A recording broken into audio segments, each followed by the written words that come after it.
Hey friends, I gotta admit, I'm a little stressed, kind of anxious, a little nervous, and I think you might be feeling the same way too. Now, standing on this intimidating red dot is certainly not helping, if I'm being honest. But the reality is, stress isn't actually the issue, and it's not what I'm here to talk to you about today. But stress is still a thing, right? Okay, so let's look at these statistics. So according to the American Institute of Stress, first off, the fact that we have an American Institute of Stress, I think says we've got an issue with it. But according to them, 77% of people report feeling stress that impacts their daily mental health. And 33% report extreme stress daily. So what's causing all this stress? Well, I don't think it helps that the COVID pandemic came along in 2020 and said, watch this, hold my beer. Right? That's certainly not helping. But according to the CDC, 39.5% of men and women will be diagnosed with cancer at some point in their life. And every 40 seconds, according to the American Heart Association, someone has a heart attack. Every 40 seconds. And then 1 in 54 children in the United States of America are diagnosed with autism. And you see, I could keep listing reasons why we're stressed or nervous or anxious or fearful or all these negative emotions. But again, I don't think that's the issue. I also don't want to give a whole TED Talk just about negative things. That would be no fun, right? So raise your hand for me if at any point in your life you have experienced what at the moment felt like a crisis. Maybe you lost your job, you received tough medical news. Maybe, and put them up high for me, raise your hands. Maybe you were just walking down the street, keep them up. You're walking down the street and you tried to say hello, how are you to a stranger, and it came out, hell are you? If you've done anything like that, keep your hand up for me, okay? Now, put your hand down. Actually, excuse me, I'm going to say that wrong. Put your hands down for me, okay? What I want you to do is put your hands back up if, in that moment, you felt 100% prepared for it. You see, that's the actual issue, y'all. The issue isn't the adverse events. It's the fact that we're not prepared to conquer them. And that's what I'm here to talk to you about today, and give you a bold solution on.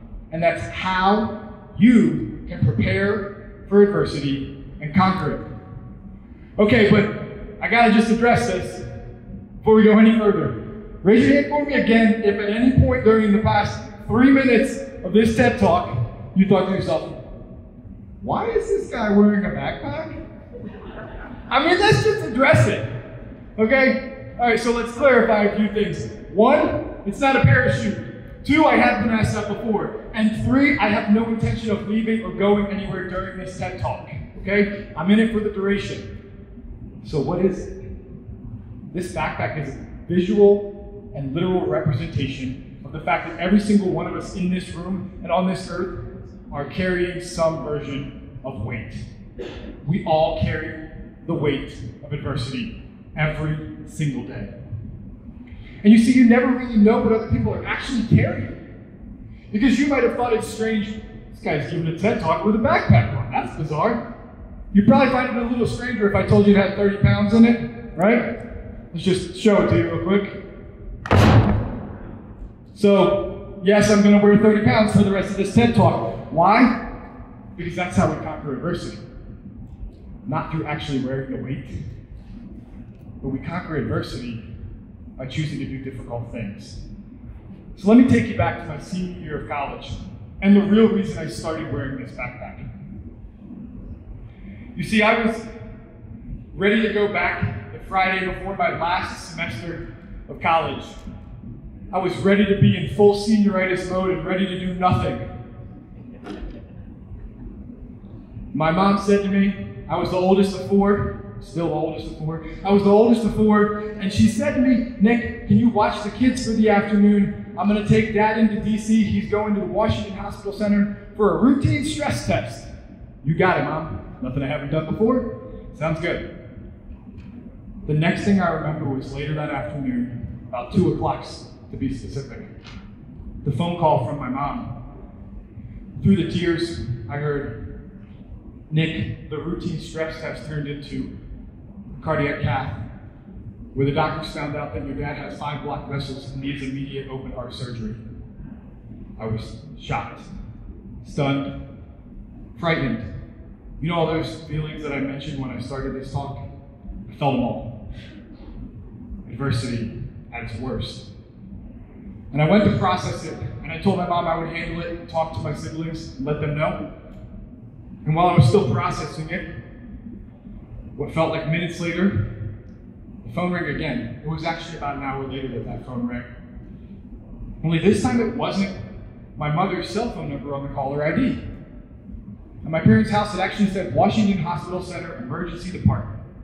I thought, either mom didn't plug in her phone, which wouldn't be uncommon, her phone's dead, or this is something else. On the other line of the phone was not my mom. It was a woman named Pam, who's a nurse from Washington Hospital Center. And she said, "May I please speak with Nick?" I said, "Of course, I'm speaking." She said, I hate to tell you this, but you know your dad has to have open heart surgery. I said, "Yeah, I know. My mom called me not that long ago." She said, "Well, your mom got so worked up over it that she's actually in the emergency department now. She had a heart attack." Now take all of those feelings and multiply them times infinity.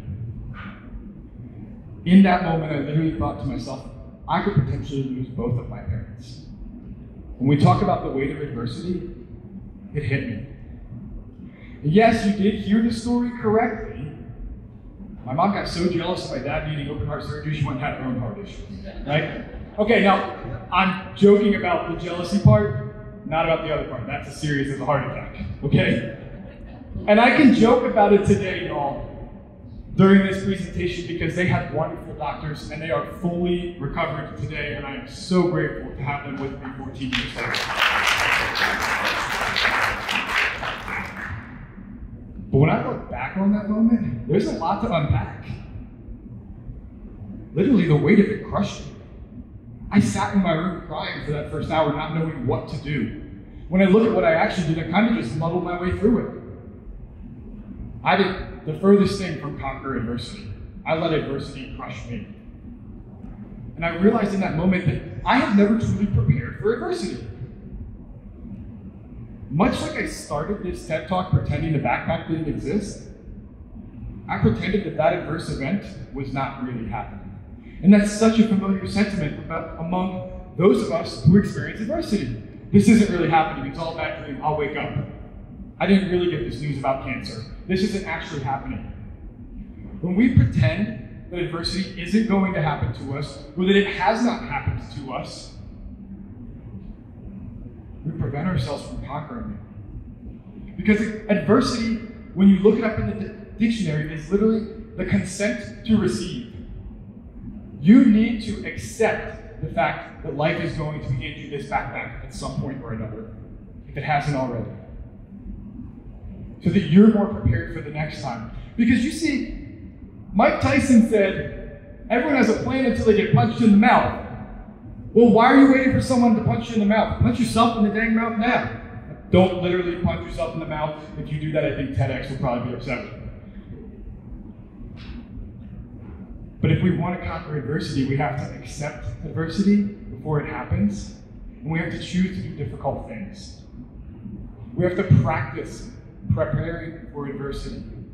Have the tough conversation with a friend. Do it today. Don't wait until it's too late. Because you see, if we accept and then we practice, we create more confidence.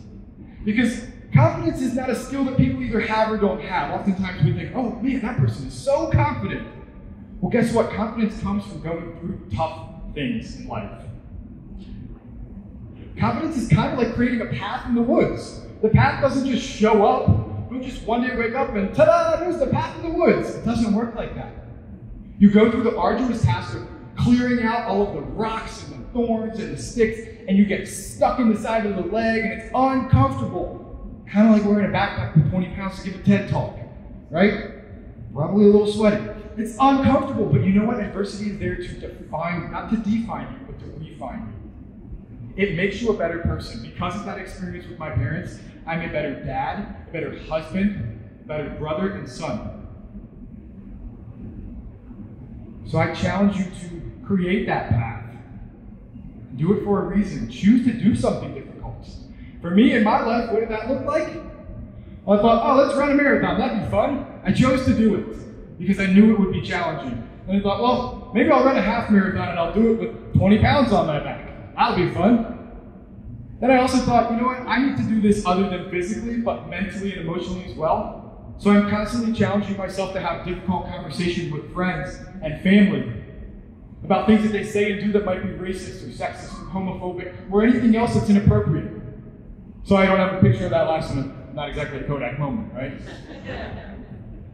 And you see, despite the acceptance and the practice and the confidence that I've developed, I still was never fully prepared.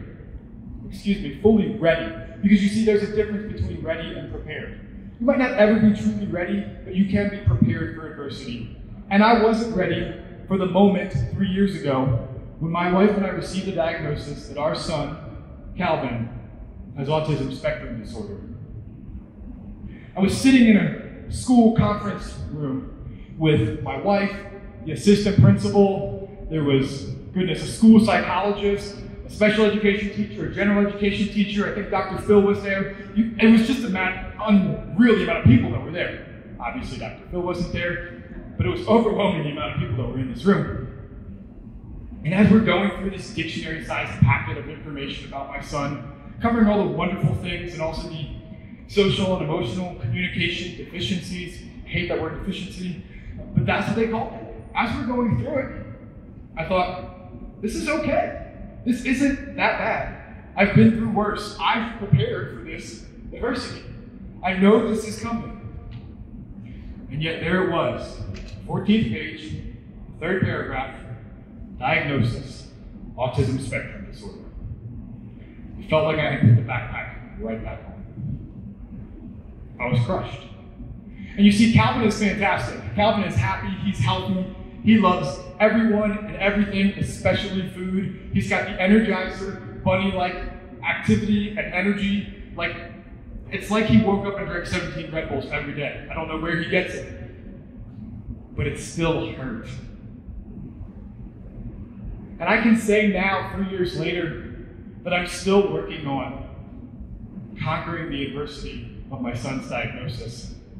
But you see, if there's one thing that Calvin has taught me, it's that even though we might accept and prepare for adversity, if we truly want to conquer it, we have to give ourselves and others grace, kindness, and compassion. You're not going to be ready for it, but you can be prepared. And you see, when we think about giving ourselves grace and compassion, it's important that we remember it's okay to be afraid. It's okay to fear. Fear is nothing more, my friends, than an opportunity to be brave. That's it. At the end of the day, fear is an opportunity to be brave. So I want you to be brave enough to put on a backpack. I want you to be brave enough to do something difficult today. Choose the difficult thing. Choose to be kind. Choose to give yourself compassion. Choose to give yourself and others grace. Because we're all carrying some version of this backpack around. And it's different for every single one of us. And when you choose to be brave and understanding, we create a world where it's normal to give a backpack with a TED Talk on. Where people don't look at you a little funny and strange. We create a world where it's okay to share what you're carrying, and we stop pretending that it doesn't exist.